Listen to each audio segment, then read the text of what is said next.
Good evening, everyone. Welcome to MP's Breakfast Table for the Week 6 edition of Scarfy Wrap.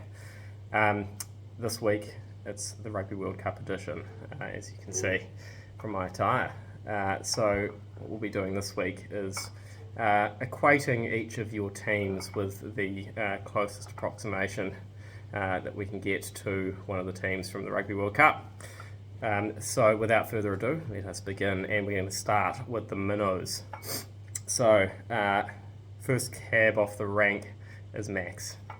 Max, your Romania mate. I've got my notes here, and it says, zero attacking nous, terribly coached and tactically inept. I was actually thinking about potentially upgrading you to Uruguay after today's win over Yeti, who should quite frankly be ashamed of himself, but we're going to leave you at Romania for now because I just don't see that as an ongoing thing. I think that was an aberration. So yeah, we'll see what's in store for you there. But you're down in Romania, mate. Next up is yours truly, MP. MP is Portugal. Portugal, a proud rugby nation, but probably better at a lot of other things, just like myself at fantasy. Capable of the odd boil over and stirring win, but really an inconsequential team in the grand scheme of the competition this year. Moving on to Yeti himself. Yeti, you are Namibia.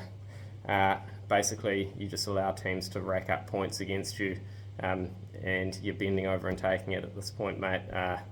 It's getting a little bit ugly to watch. Your defence is as loose as anything, and you're also quite bad at scoring points.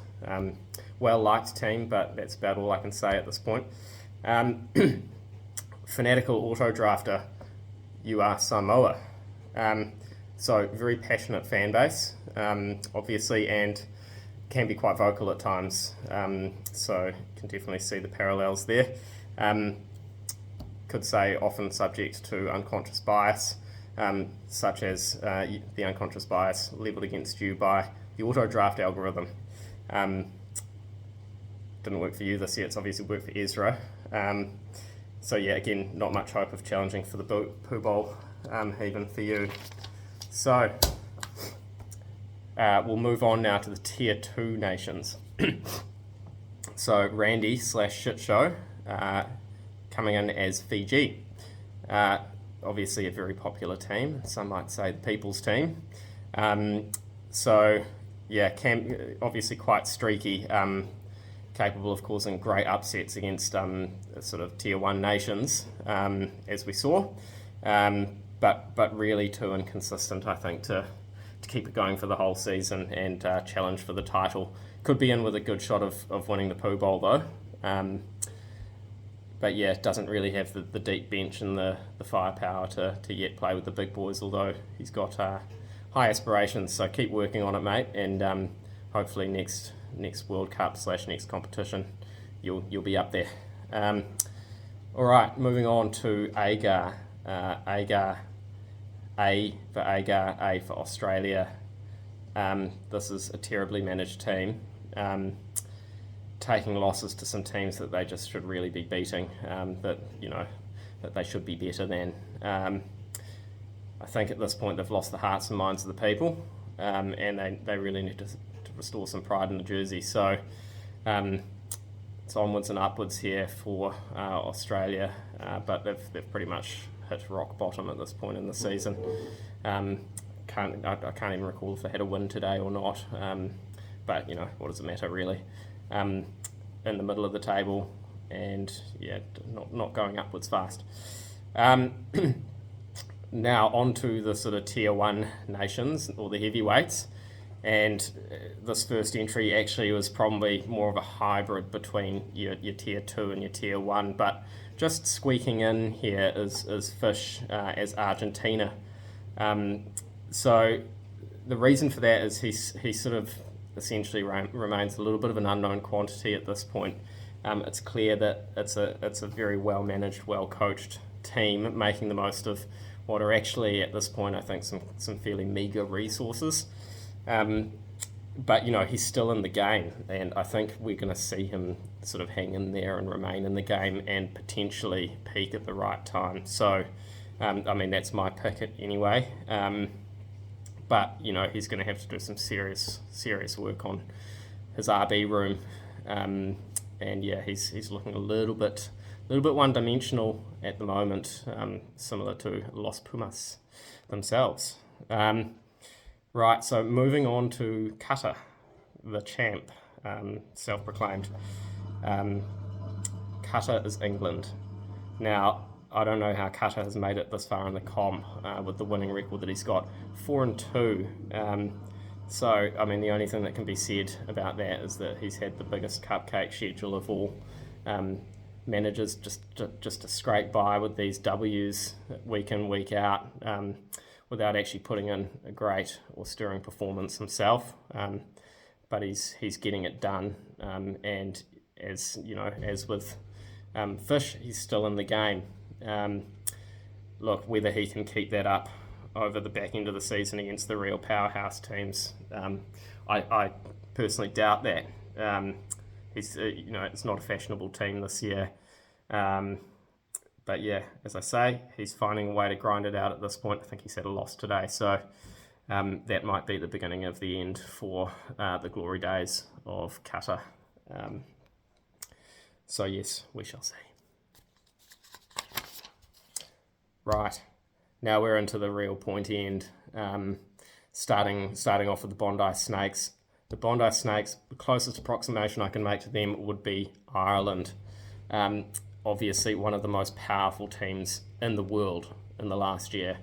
And yeah, on the up and up in fantasy, in the global game. Extremely well managed, well coached team. Despite the auto drafting, the auto draft gods smiled on Ezra this year, and he's really making the most of it. He's sort of somehow made it to 5-1, flying relatively under the radar. That's actually a point of difference to Ireland, to be fair. Who came in, sort of on top of the world and one of the favoured teams. But another similarity I think to Ireland is whether he can actually handle the rarefied air up there at the absolute peak in the white hot heat of knockout football. We saw what happened last year. He came in hot, claiming that he was going to win, that this was his year, only to be tripped up at the final hurdle by Qatar, and the Irish came into that quarterfinal, probably a bit of hubris, bit of overconfidence there, and look what happened to them. They slipped up against the black wall.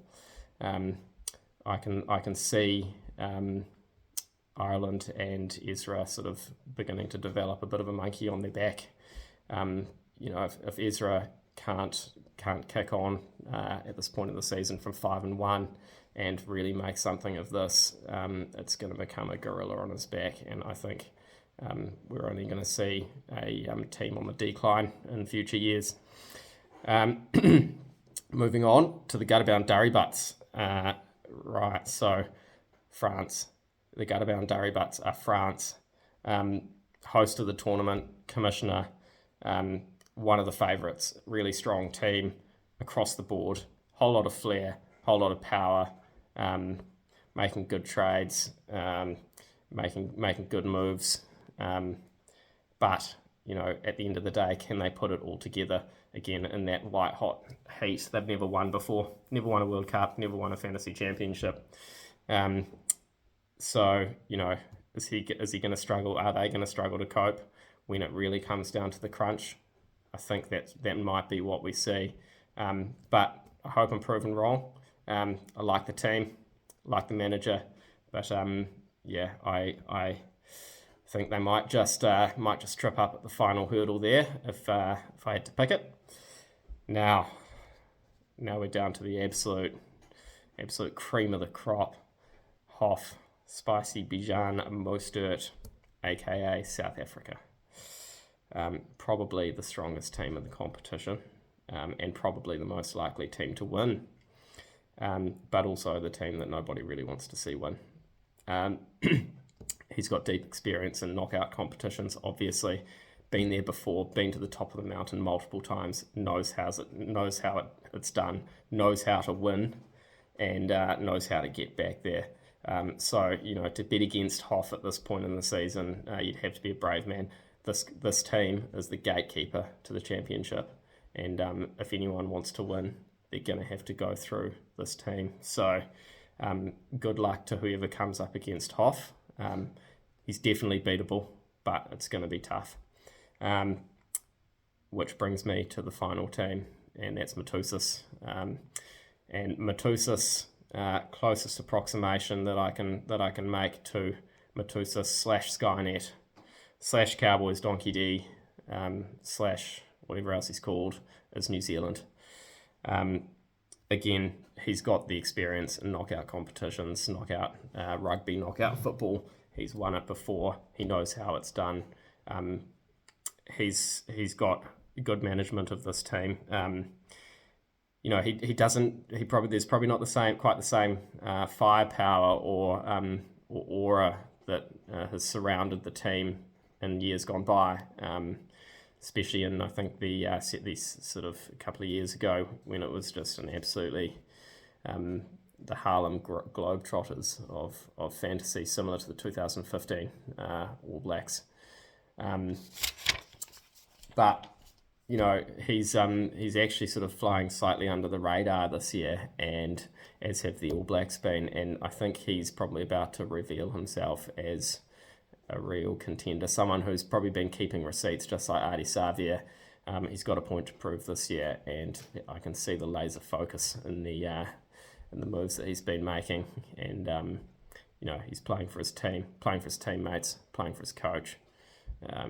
So if anyone can trip up South Africa / Spicy Bijan, I think it could be Matusas / New Zealand. So I think that's who we'll be seeing in the final of fantasy when it comes down to the end of the season. We'll probably, hopefully, we'll see fantasy and the NFL 2023-24 season play out in the sort of same way as we're going to see the World Cup play out. And if it does, don't forget you heard it here first. So that's the wrap, lads, for week 6. We will see most of you this weekend on the Mighty Murray. I'm positively moist with anticipation. So, have a good one.